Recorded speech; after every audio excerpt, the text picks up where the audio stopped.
does that thangy thing of thangins.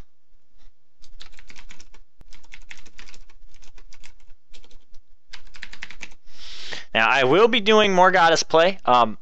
So at the moment I haven't restarted the game. When it first came out, they didn't allow you to get to Bronze Age. Since then, supposedly, from everything on the forums, don't know if trolls are serious, you can get into the Bronze Age. Now, the Bronze Age, I'll explain how you kind of get there, and let me just scroll on down to my mainland. I won't show you guys anything. I'm gonna hug the earth. You guys can see all these, ask all the questions like, oh man, what's going on? What's happening? Who's doing what?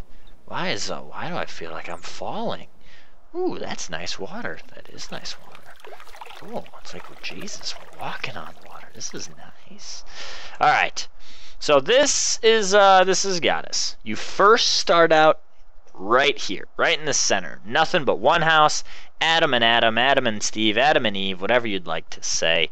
For some reason, actually only one person, so they all asexually reproduce, to be completely honest with you. Yeah, you start out with one house, and you have to build everything. Now, you're a god. To be a god, you need to have people worship you or follow you. Now, every person, each house, you can kind of see, I do believe it's shift, right-click. There we go.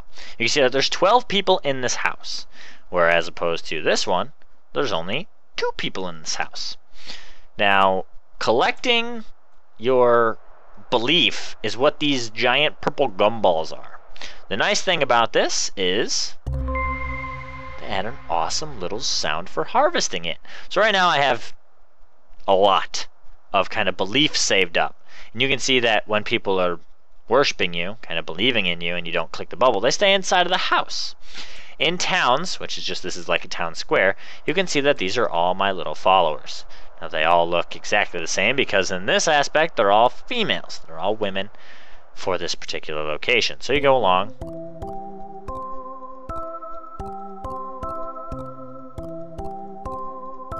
And you hear the little sounds of every time you collect your followers' little belief.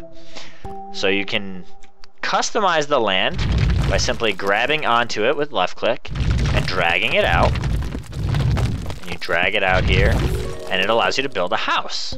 You then, flag pops up because there's 2 out of 2 people, which means one can leave, and that one person goes and starts building the house. You can send 2 people to build it the faster because it is a level 2 house. Now, I will be destroying that here because the other thing you need to take into effect is weather. Eventually, once you hit Bronze Age, if it is not perfectly straight lines, the water affects weather. So you can run into some pretty crazy storms. So again, I'm just going to be destroying this house. And I don't like that. I try to keep as many straight lines as I can, which then needs to come in a little bit more. There we go. So that the water is as smooth as possible. Now you can see that some of it, I guess, there's like little slight indents. But you continue building on. You continue building on, you got to get up to the next platform. Next platform allows you to get to what's called Mount of the Gods. Mount of the Gods is where you go and do basically your storyline progression. So you start very back at the bottom. Amy's just a bot. They have it seem like it's another player, which is kind of funny. And you got to excel through countless battles and go and eventually hit to the Bronze Age. And then once you actually beat this one, it should unlock Bronze Age. But again, because this is still not a full game yet, it's not released. Or it is, and I just don't have the ability to get to it. And you have to restart the game. At least that's what people were saying. So in the upper left, you are going to see that you have your followers. So I have 3,135 people that are following me as a god. Then you hit different tiers. At different tiers, you unlock special cards. Everything in this game is run by cards. So you start out with your book. This is like your god book, pretty much your manual, your how-to be a god. Now I'll start all the way back at the beginning because this is where, of course, you guys would have to start. And you can see, so starting at the primitive age, you go with establishment growth, blah, blah, blah, blah, blah, all the way up to supposedly space age. What they want to do with this game, is eventually start you out on like a massive Earth. They want to make this thing the size of, it was like Jupiter in comparison to Earth, where it is just times and times and times and times bigger. So that everybody is playing on one map that is randomly generated all the way around. So that if I build onto somebody else's land, then there's a war, potentially. If we don't come to an agreement, there's a conflict, we're constantly fighting. That's what they want. So I guess technically you could be eradicated before you got populated somewhere else, or someone could get big enough to then take over the entire planet. So I take it Space Age is going to allow you to scout other planets, depending on how big the game actually gets. That's completely up to them as designers. For this, right now, you get up to the Bronze Age, supposedly, again. So you start in, you just see you got to get spirituality where your followers believe in you. Then you get the commandments, and you get them to build different houses, and you continue on via card collecting. So I have 20 land expansion cards. You get prayers, so they can now hear your wants a little bit better. Again, for some reason, some of these cards come through and don't. This one just comes through based on your number of followers. And you can kind of see they just continuing on. You can build settlements. Now you get the Wild Man card, and then you get gems. Gems eventually may be a microtransaction store. If you click on it now, it just pulls up that there's no option available. Now you see the need more. You can click on the gem icon sometimes, and you can buy them for 7 gems. So I could buy card number 28. I purchased it. Book closes, gives you the card, and you go on. Now there is no shop, as you can see. The other thing that they have right now, because the game is still kind of being created, is 2 mine locations. One is there's a giant mining vein here. Let me see if there's actually any left. Gonna trash all this land. Left clicking allows you to build, right clicking allows you to destroy. So everything in this game is very click oriented, you could say. Click, or you can of course then click and drag to move. And it doesn't look like there's, oh, maybe there's a gem right here. I see, and an extension of the gold vein. Yeah, I think there is.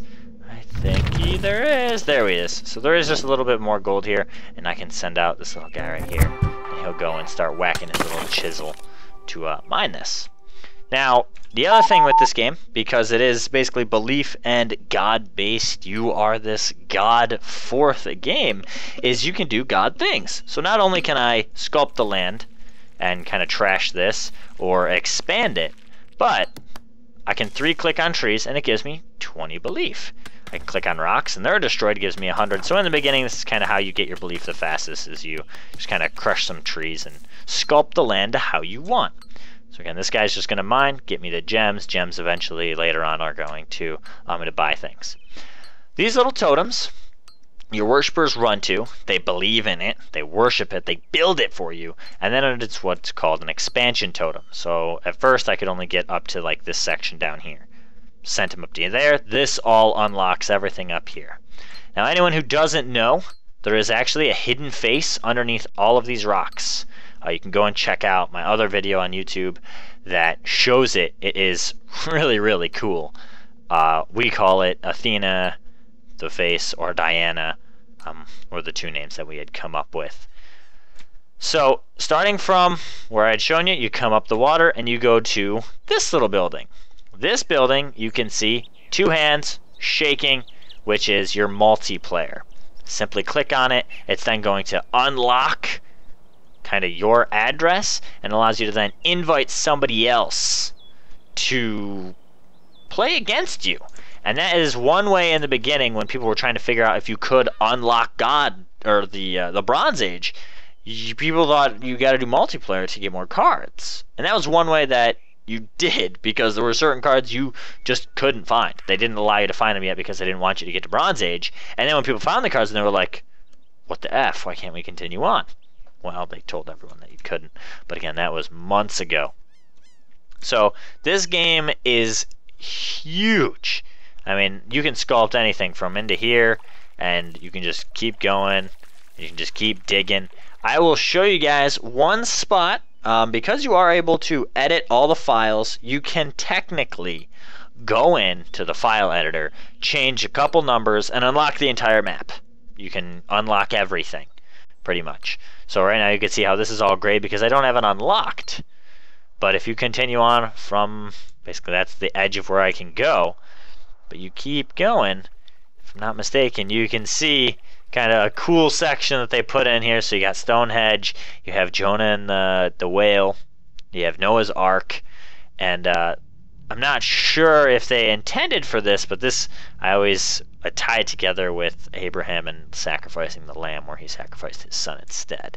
So kind of like some religious things there that they put in because you're a god, and well, why not? The other thing, if I'm not mistaken, if I can find it, is a big old mountain. Maybe it's not that far out. Kind of running off memory here. Haven't been through this part of town in a while. You can run through and I guess I can't find it. But if you ever just go exploring, and I mean you can explore this to no end. I mean, I have just gone when I unlocked it, and it just eventually just becomes black. So if you do go and edit the files, just be careful because you can screw yourself over. But you can see I have expanded super far, and the reason I just haven't continued on is because I can't.